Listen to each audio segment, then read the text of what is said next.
No one wanted to save him. Everyone looked at him as if he were less than a wounded dog. But she saw him with different eyes. The sand burned like live coals beneath her feet, the wind carrying the smell of gunpowder and burning flesh. In the distance, the echo of explosions still sent birds fleeing. And there, among rocks and thorns, he lay, an enemy soldier, blood on his lips and eyes half open, as if already accepting death. She stopped. The scarf on her face barely hid her fear, but her eyes, oh, her eyes said something else. If I leave you here, will I be like them? He thought. And without saying a word, he knelt beside him. War screamed all around, but in that instant, the world fell silent. The desert sun beat down like a punishment.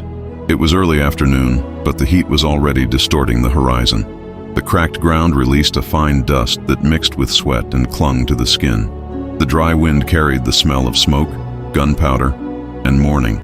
The mud houses were battered, with holes in the walls and hanging doors. Some were empty, others too silent. A dry well in the middle of the village was now the only spot of shade. A woman tried to draw water, but only dust came up. There was no laughter, no children's voices, just the hum of despair. Across the village, soldiers marched with heavy steps, kicking cans, rummaging through sacks of flour as if seeking revenge within. Men with downcast eyes avoided contact, women hid behind veils, and the elderly simply stared at the ground as if they had seen it all happen before. There, in that forgotten village between mountains and dunes, lived Aisha, widowed since the age of 26, sister of a martyr, mother of a 6-year-old girl. She didn't say much, but her eyes said it all. As she sewed torn cloths, she heard bombs in the distance and counted the seconds until silence returned. He had already lost everything he could lose, or so he thought. The previous morning, a bombing raid had left its mark on the ground. No one could tell if it had been Americans, Russians, or rebels. They only knew that something, or someone, had fallen from the sky. And it was when I went to look for firewood among the stones that Aisha saw him, covered in dust, bleeding, the dirty uniform with the foreign coat of arms on the shoulder. He was an enemy. That's what they said. But for her, at that moment, it was just a man dying. She looked around. There were no witnesses. Time seemed to stop. War had its rules, but her soul still remembered something else, from when humanity came before fear, from when the pain of others still hurt us. Aisha, she was a woman of few words, but the weight of war had already shaped her soul. The veil covering her brown hair was stained with dust and sweat. Her hands, rough and calloused, calmly fiddled with the edge of the fabric she was trying to mend. Her gaze was firm, like a stone that resists time, but it also held a sadness that no smile could hide. Sometimes, when she thought no one was looking, her fingers would touch the silver necklace that was the only reminder of her husband, taken by the early morning gunfire. She didn't cry in front of her daughter. She knew she had to be strong. But at night, when silence fell, her chest tightened with endless longing. The girl, Noura, was 6 years old, with big eyes full of curiosity and fear.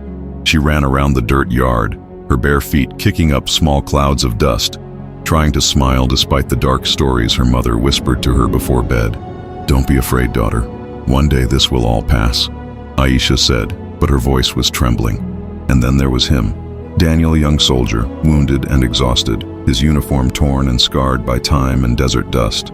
His clear eyes, once full of vigor, were now dull, almost empty, but still carried the reflection of lost innocence. He didn't speak much. When he could, he murmured words in English, loose, confused sentences. "Why, help me?" he asked once, his voice low, almost a whisper. Aisha simply replied with a look that said more than 1,000 words. Because no one deserves to be alone in pain. On nights when the village seemed swallowed by silence, they shared small moments. A look, an outstretched hand, a shared fear. Daniel tried to walk, even though his muscles burned. Aisha watched over him, ever attentive, as if protecting that man were a mission greater than life itself. She knew what she was doing was forbidden.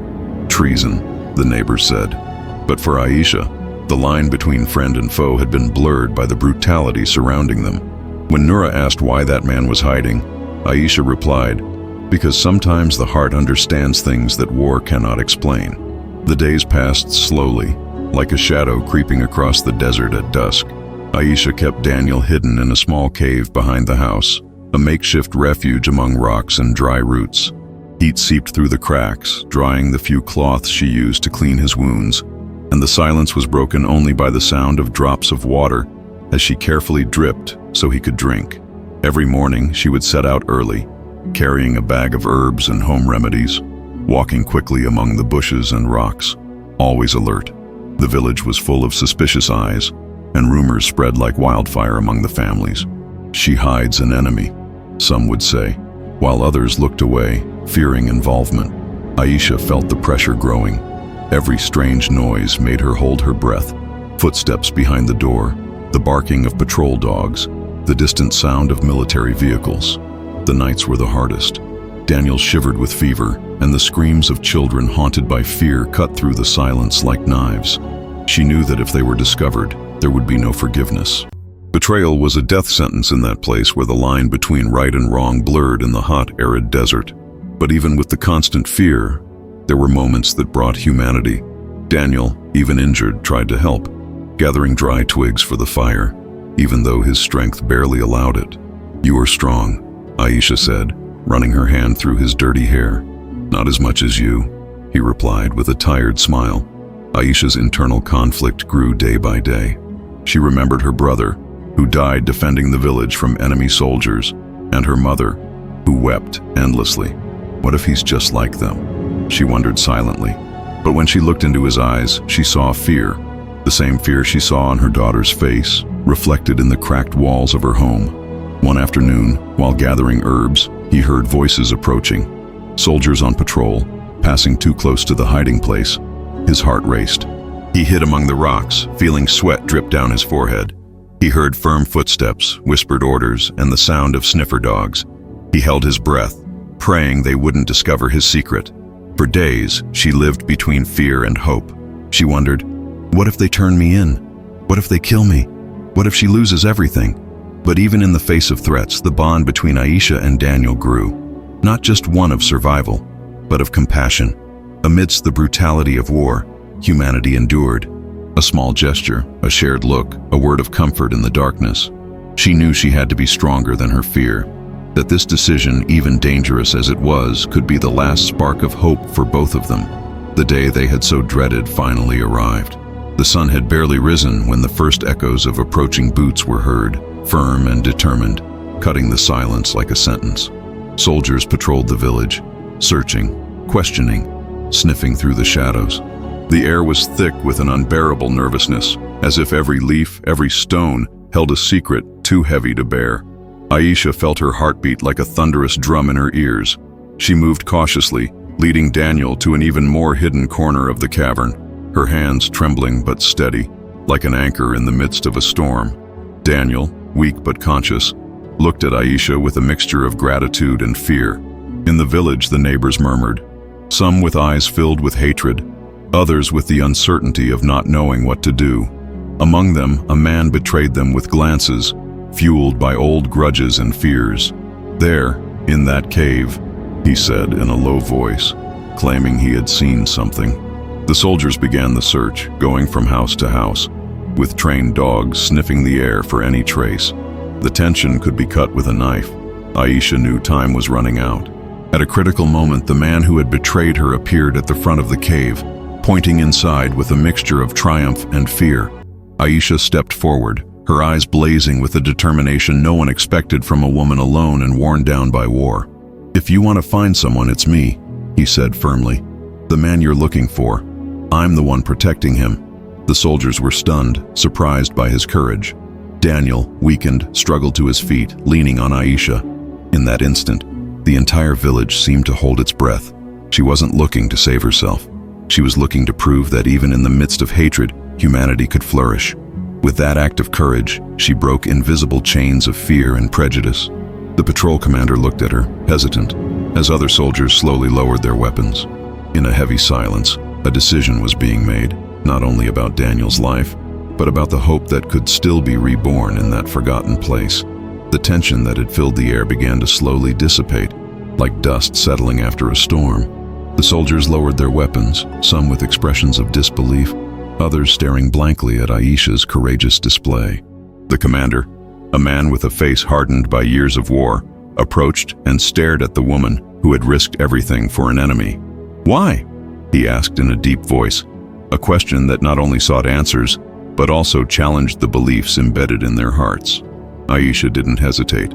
"Because in war, we are all human. Because compassion is stronger than hate.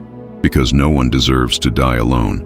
That night, as the sun set behind the mountains and the sky turned shades of orange and purple, the village fell silent, reflecting on what had happened. The villagers' expressions changed, and the hardness in their hearts softened, if only a little. Daniel, still weak, knew his life had been saved, not only by Aisha, but by the strength he had found in their shared humanity. Aisha, for her part, understood that even in the midst of desert and destruction, hope could spring up like an unexpected oasis. But the story didn't end there. In the following weeks, letters began arriving in the village. Words written in a strange language but filled with gratitude and promises of a better future. Daniel had survived, and with Aisha's help, he looked for ways to give back. News spread, and the story of the woman who saved an enemy became a symbol of resilience and humanity. And you, who are listening to this story, do you believe that compassion can change the course of war? Would you dare to defy the rules imposed by hate and fear to protect someone everyone considers an enemy? Comment below if you think there's always room for hope in a world torn apart by conflict. And remember, sometimes the bravest act is not to fight, but to love. But the last letter Aisha received had a name she never expected to read again, and that would change everything again.